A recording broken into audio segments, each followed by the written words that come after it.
Process, है ना। Last time हमने डिस्कस किया था अबाउट स्टोमेटा और स्टेप्स ऑफ फोटोसिंथेसिस, वो पढ़ ले क्योंकि वहां हम ऑटोट्रॉफिक मोड ऑफ न्यूट्रिशन को एंड कर रहे हैं, राइट।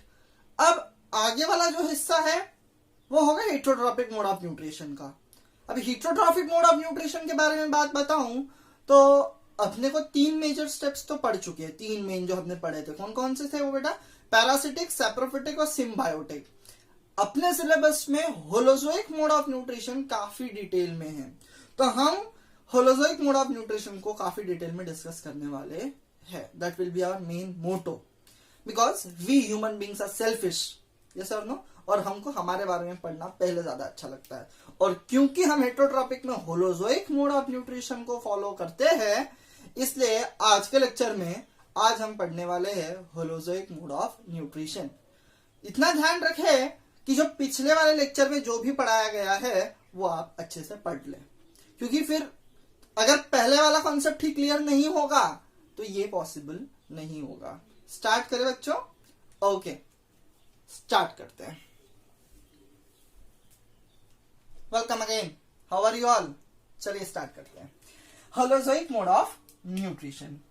होलोजोइक, पहले तो मतलब समझ लेते हैं what is holozoic mode of nutrition. तो हमने पढ़ रखा है होलोजोइक मोड ऑफ न्यूट्रिशन के अंदर कि ऑर्गेनिजम्स जो है, जो organism holozoic mode of nutrition को फॉलो करते हैं, वो किस फॉर्म में फूड लेंगे? कॉम्प्लेक्स ऑर्गेनिक फॉर्म में। Organism take in food in complex organic form, and such a mode of nutrition is termed as holozoic mode of nutrition. Best example of the organism following holozoic mode of nutrition is amoeba, which is a pseudopod. Pseudopod means pseudopodia holding organism, हम पढ़ेंगे इसके बारे में। और humans, हमको इन दोनों के बारे में डिटेल में पढ़ना है कि कैसे ये organism holozoic mode of nutrition को फॉलो करते हैं। Okay, so here holozoic mode में पहला पॉइंट तो मैंने बताया कि organism take food in complex organic form. Complex organic form, complex बोलने का मतलब सर कॉम्प्लेक्स बोल रहे हो आप, इसका मतलब क्या हम समझे? मतलब बहुत सारी चीजों से बना हुआ है। सिंपल सी भाषा में बताओ, अगर आप जूस पीते हो या आप एक चपाती खाते हो तो उसके अंदर कार्बोहाइड्रेट भी है, प्रोटीन भी है, फैट भी है, मिनरल्स भी है, विटामिन्स भी है, दैट इज विटामिन्स। तो ये सारी के सारे उसमें चीजें, तो हमको तो हर एक चीज का निदान चाहिए ना, क्योंकि हमको हर चीज खानी है। हम ऐसे नहीं है भाई सिर्फ मेरे को आज चलेगा, सिर्फ कार्बोहाइड्रेट दे दे, शक्कर का पानी दे दे, चलेगा आज मेरे को, ऐसा है पॉसिबल नहीं। हमको तो पिज्जा भी खाना है ना, हमको बर्गर भी खाना है ना। नहीं, फिर तो आज तो आप मैंगो का जूस बना दो, हाँ, आज तो आप वाटरमेलन का जूस बना दो, ये सब चीजें तो हमारी चलती है। तो हमारे बॉडी को कैसा है कि सब कुछ की आदत है और सब कुछ मिश्रण में लेते हैं। तो वो जो मिश्र है ना, मिश्रण, मिक्सचर जिसे हम कहते हैं, वही हमारा है कॉम्प्लेक्स फॉर्म। तो ऐसे मोड ऑफ न्यूट्रिशन हम बोलेंगे होलोजोइक मोड ऑफ न्यूट्रिशन। ठीक है, खास बात इन ऑर्गेनिज्म की बताओ तो इनके अंदर ये जो डाइजेशन है, डाइजेशन का बोलने का मतलब ये जो कॉम्प्लेक्स फॉर्म है उसको सिंपल फॉर्म में कन्वर्ट करना, है ना। वो डाइजेशन जो है बॉडी के अंदर होता है। Digestion takes place inside the body of organism. तो अल्टीमेटली अगर डाइजेशन बॉडी के अंदर हो रहा है तो कुछ ना कुछ ऐसा हो रहा है जो बॉडी को सपोर्ट कर रहा है ना, और जो ये डाइजेशन में हेल्प करवा रहा है। नई terminology for class 10th, that is enzymes. क्या है? Enzymes. Sir what is enzyme? मैंने क्या बोला? एंजाइम क्या करने में हेल्प करते हैं? डाइजेशन। सिर्फ डाइजेशन नहीं, बाकी सब भी काम होते हैं, बट अपने मेन हिसाब से क्या है इनका काम? डाइजेशन का। तो एंजाइम्स क्या है भाई? ये एंजाइम्स, तो एंजाइम की परिभाषा दो तो एंजाइम्स आर, एक वर्ड में अगर अपने को बताना है व्हाट आर एंजाइम्स, तो enzymes are bio catalysts. Enzymes are bio catalyst. Bio means living और कैटलिस्ट, केमिस्ट्री में भी ये टर्म पढ़ोगे तुम लोग कैटलिस्ट के बारे में। तो ये जो कैटलिस्ट है, they are basically the chemical agents which increase the rate of reaction. कि मान लो कि कोई एक रिएक्शन 5 मिनट में हो रही है और इतना प्रोडक्ट हमें दे रही है, तो उसी चीज को 2.5 मिनट में करने वाला जो एजेंट है 5 मिनट का काम किसमें कन्वर्ट कर देता है 2.5 मिनट। जरूरी नहीं 4 मिनट में भी कन्वर्ट कर दे, कभी 3 मिनट में भी कन्वर्ट करते, बट पहले वाले रिएक्शन को फास्ट करे। और खास बात क्या है इसकी, ये कभी पार्टिसिपेट नहीं करेगा रिएक्शन में। मतलब क्या, इससे कोई नया प्रोडक्ट नहीं बनने वाला। Means enzymes are the bio catalyst which increase the rate of reaction. क्या करेंगे, रिएक्शन की रेट को बढ़ाएंगे, but will never participate in the reaction. मतलब उससे कोई प्रोडक्ट बनने वाला नहीं है, सिर्फ ये क्या करेंगे, रिएक्शन की रेट को बढ़ाएंगे। समझ में आ रहा है? ओके तो मेन तात्पर्य इनका क्या था, help in the digestion. Okay तो एंजाइम के बेस्ट एग्जांपल्स होंगे अमाइलेज जो हम पढ़ने वाले हैं, पेप्सिन और ट्रिप्सिन। अभी के लिए ये नाम तुम्हारे लिए अनजान होंगे, बट हम इनके बारे में डिटेल में पढ़ने वाले हैं और ये अपनी ह्यूमन बॉडी में पाए जाने वाले हैं। अमाइलेज तो मेरे हिसाब से सुना हुआ है, बचपन में पढ़ा होगा, बट पेप्सिन, ट्रिप्सिन और ऐसे कोई एंजाइम्स आएंगे जो अपन पढ़ने वाले हैं। समझ में आए यहां तक? चलिए आगे बढ़ते हैं। अब अपने को मेन समझना है, अगर कोई भी organism holozoic mode of nutrition को फॉलो कर रहा है तो it is going to follow these 5 major steps. ये 5 मेजर स्टेप्स का वो फॉलो करेगा और वो 5 मेजर स्टेप्स को हम समझते हैं। 5 major steps at the time of holozoic mode of nutrition.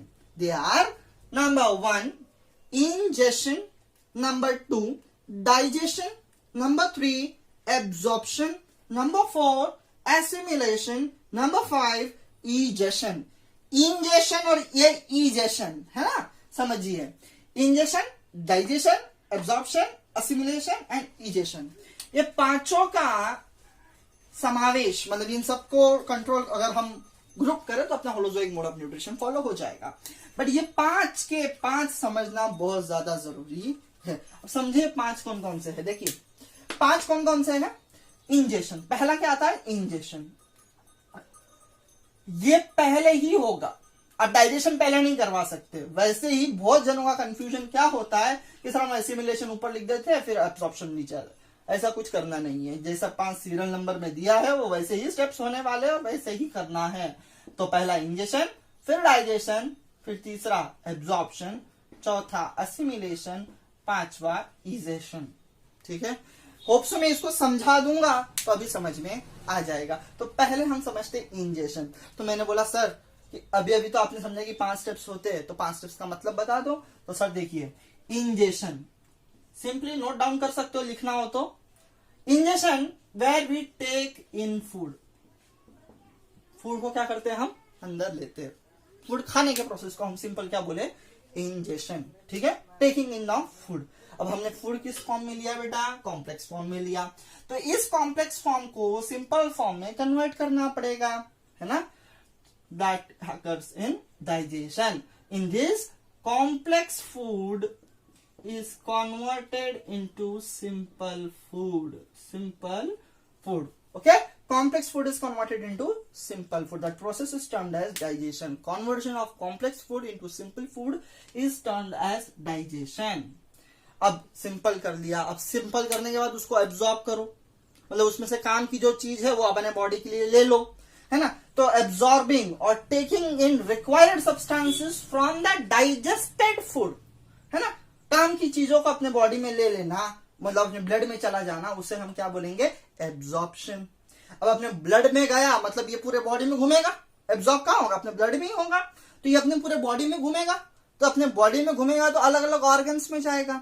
जब ये अलग अलग ऑर्गन्स में जाएगा तो हर एक ऑर्गन उसको क्या करेंगे, इकट्ठा करके उसको यूटिलाइजेशन करेंगे, उससे एनर्जी बनाएंगे, है ना। उस प्रोसेस को हम कहेंगे एसिमिलेशन। मतलब जहां what happens, different organ body parts, different body parts they utilize the food and form energy. Okay, अलग अलग, सिर्फ एनर्जी नहीं, अभी utilization of that food is termed as assimilation, simple भाषा में।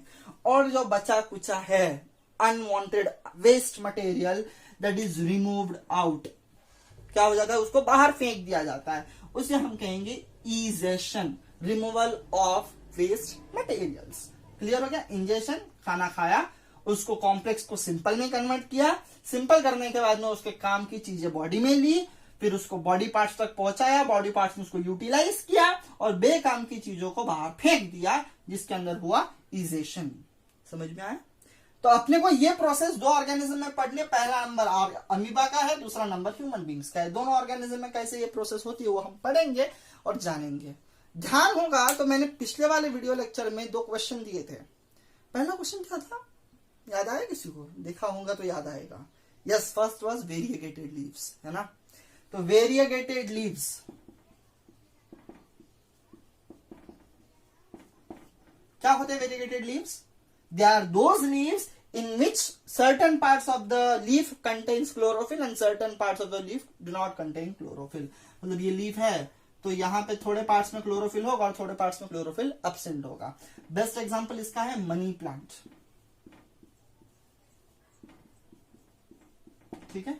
और दूसरा है क्रोटॉन्स, CROTONS, ओके। अच्छा, और क्या था? Where is the glycogen stored in human body, है ना। तो उसका आंसर क्या है बेटा? Liver. Answer is liver. Okay, congratulations to all those who have given correct answers. Hope so this concept is clear. Yes or no? Thank you everybody. Any doubt you can comment in the section and I will be happy to give you answer of your doubts. Thank you. Have a nice day.